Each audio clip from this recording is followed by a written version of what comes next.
guys, and welcome back to the channel. Whoa. So we're going straight in with part 2 of our questionnaire. Last time we had so many good questions that we got too many for one video, so let's get back into it. Right, so next up we're going to double dose this in one because they're both very similar questions. One is about, can you take too much protein? Does it have any negative effects? And also, can you take in too many healthy fats?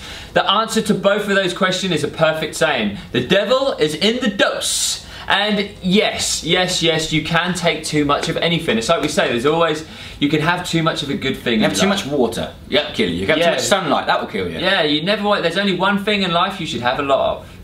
Smiles. Sleep. Ah. They're all S's. The main thing, if you are beginning to think, God, I'm taking in a lot of protein, 9 times out of 10, you're probably correct. It is common sense, you're probably taking in way too much. And with fat, I tend to go about 1 gram per kilo of body weight. If you stick around that, you're gonna be doing all right, really. You don't need to stray too far from that. And just remember, if you've got high fats, you want to have lower carbohydrates. High carbs, lower fats. Balance them out, simple as peas. Unless you're trying to bulk, and that's probably going to help you put on quite a decent amount of muscle. So the government's recommendations for protein are pretty low, okay? They're like 0.8, so it's not a lot. Play on the safe side. Yeah, so if you're someone who's training, you're looking to build muscle, like the kind of optimal range you're going to be is something like 1 gram per pound of body weight, okay? So I'm 180 pounds, so somewhere about the 180 grams of protein a day. So next one, bear with me, I'm going to read this out from my phone. It's quite a long one, but I think it's a really important one for probably a lot of you guys that view, so stay with us. From Chris Bell. I've been dieting ever since I can remember, and now I seem to have hit a plateau and I can't seem to budge any weight and I'm getting disheartened. I used to be 21 stone and got down to my lowest at 12.5, but in between I've kept yo-yoing.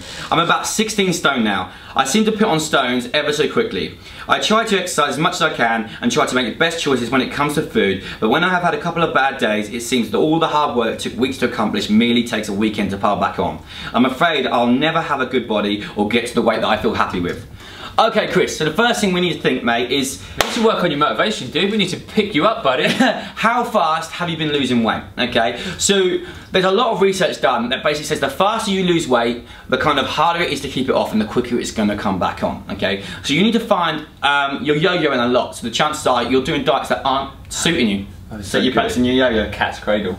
Amazing at that. So you need to pick a diet that works for you. Okay, something that will probably work for you is something like flexible dieting, okay? Because the reason you say that you're going out and you're having these bad treats and you're having these bad days is telling me that you crave them, okay? So the good thing about if it fits your macros when done properly is basically you just top up your calories a day, you have a decent amount of fibre to hit because that will block kind of sugar spikes and stuff like that. And as long as you hit your protein, fats, carbs and fibre by the end of the day, you're all good. So say you got to towards the end of your day and you're pretty much where you need to be on everywhere you've hit your fibre, and to make your last thing work you have a bit of chocolate cake.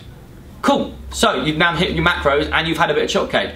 Is that better for you than some greens and stuff like that? No, it's not. But is it better for you in the long run if it stops you craving and going and having a massive and go crazy, yeah. So that might be something for you to look at, but don't worry, buddy. You've just got to find something that suits your life that you can stick to. So next question comes from Max Cousins, and it's an awesome one because we all talk about this a lot. And this is there something better than a protein shake that I can have post-workout, whether it be food or drink based?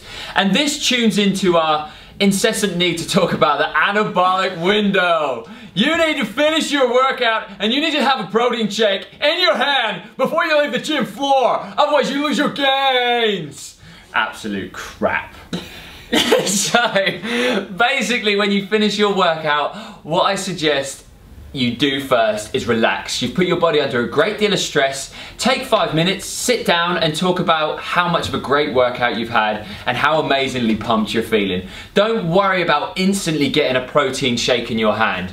What I suggest is looking at your whole day. On your training day, as long as you're hitting your daily amount of protein and you're gradually putting it in throughout the day. Yeah, I would say if you're an athlete and you're looking to get as much muscle as possible, then you're probably going to try and... There probably is an anabolic window, but is it half an hour afterwards? No. So as long as you're kind of getting your meal post-workout and you're getting your protein for a day, you'll be absolutely fine. You don't even have to have protein shakes. And if you have meat, you're going to get a lot of vitamins and other bits and bobs with them that you're not going to get from just a protein shake unless it's had it added in there. And like I say, if you're an athlete or you're a bodybuilder, then you're probably going to have a protein shake a little bit sooner on. So there we have it. That is the end of our two-part series on Q&A. We can rest our brains and we can go and eat some food. This